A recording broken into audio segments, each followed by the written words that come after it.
Le livre d'Ésaïe, chapitre 36. La 14e année du règne d'Ézéchias, Sanchérib, le roi d'Assyrie, monta contre toutes les villes fortifiées de Juda et s'empara d'elles.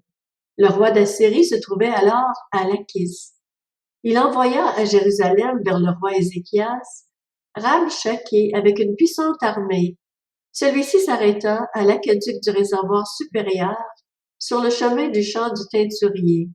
Alors le chef du palais royal, Éliakim, fils de Hilkija, se rendit vers lui avec Shebna, le secrétaire, et l'archiviste Joach, fils d'Asaph. Rabshakeh leur annonça: Transmettez à Ézéchias. Voici ce que dit le grand roi, le roi d'Assyrie. Sur quoi repose donc ta confiance? Tu as dit qu'il fallait pour la guerre de la prudence et de la force, mais ce ne sont que des paroles en l'air. En qui donc as-tu placé ta confiance pour oser te révolter contre moi? Tu l'as placé dans l'Égypte, tu as pris pour soutien ce roseau cassé qui pénètre et transperce la main de celui qui s'appuie dessus.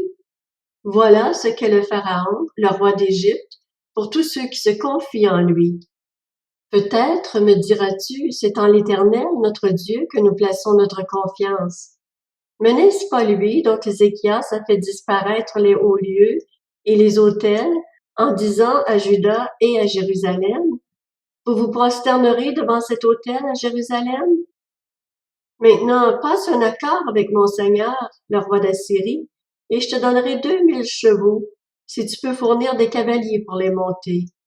Comment pourrais-tu repousser un seul chef, même parmi les serviteurs les moins importants de mon seigneur? Comment peux-tu mettre ta confiance dans l'Égypte pour les chars et pour les cavaliers? D'ailleurs, est-ce sans l'accord de l'Éternel que je suis monté contre cet endroit pour le détruire? L'Éternel m'a dit: Monte contre ce pays et détruis-le. Éliakim, Shebna et Joach dirent à Rabshakeh: Parle à tes serviteurs en araméen, car nous comprenons cette langue, et ne nous parle pas en hébreu. En effet, le peuple qui se trouve sur la muraille entend tout. Rabshakeh leur répondit: Est-ce à ton Seigneur et à toi que mon Seigneur m'a envoyé dire ces paroles? N'est-ce pas à ces hommes assis sur la muraille pour manger leurs excréments et boire leur urine avec vous? Alors Rabshakeh prit position et cria à pleine voix en hébreu: Écoutez la parole du grand roi, du roi d'Assyrie. Voici ce que dit le roi: qu'Ézéchias ne vous trompe pas. En effet, il ne pourra pas vous délivrer.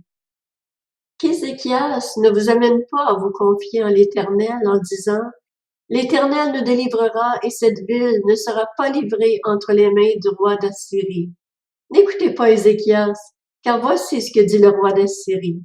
Faites la paix avec moi, sortez de la ville vers moi, et chacun de vous mangera des fruits de sa vigne et de son figuier, chacun boira de l'eau de sa citerne. Ensuite, je viendrai vous emmener dans un pays pareil au vôtre, dans un pays de blé et de vin, un pays de pain et de vigne. Qu'Ézéchias ne vous pousse donc pas dans une mauvaise direction en affirmant: L'Éternel nous délivrera. Les dieux des autres nations ont-ils délivré chacun son pays de la domination du roi d'Assyrie? Où sont les dieux de Hamath et d'Arpad? Où sont les dieux de Sepharvaïm? Ont-ils délivré Samarie de ma domination? Parmi tous les dieux de ces pays, quels sont ceux qui ont délivré leur pays de ma domination pour que l'Éternel puisse en délivrer Jérusalem? Ils gardèrent le silence et ne lui répondirent pas un mot, car le roi avait donné cet ordre: Vous ne lui répondrez pas. Le chef du palais royal, Éliakim, fils de Hilkija, Shebna le secrétaire et l'archiviste Joach, fils d'Asaph, vinrent trouver Ézéchias, les habits déchirés, et lui rapportèrent les paroles de Rabshakeh.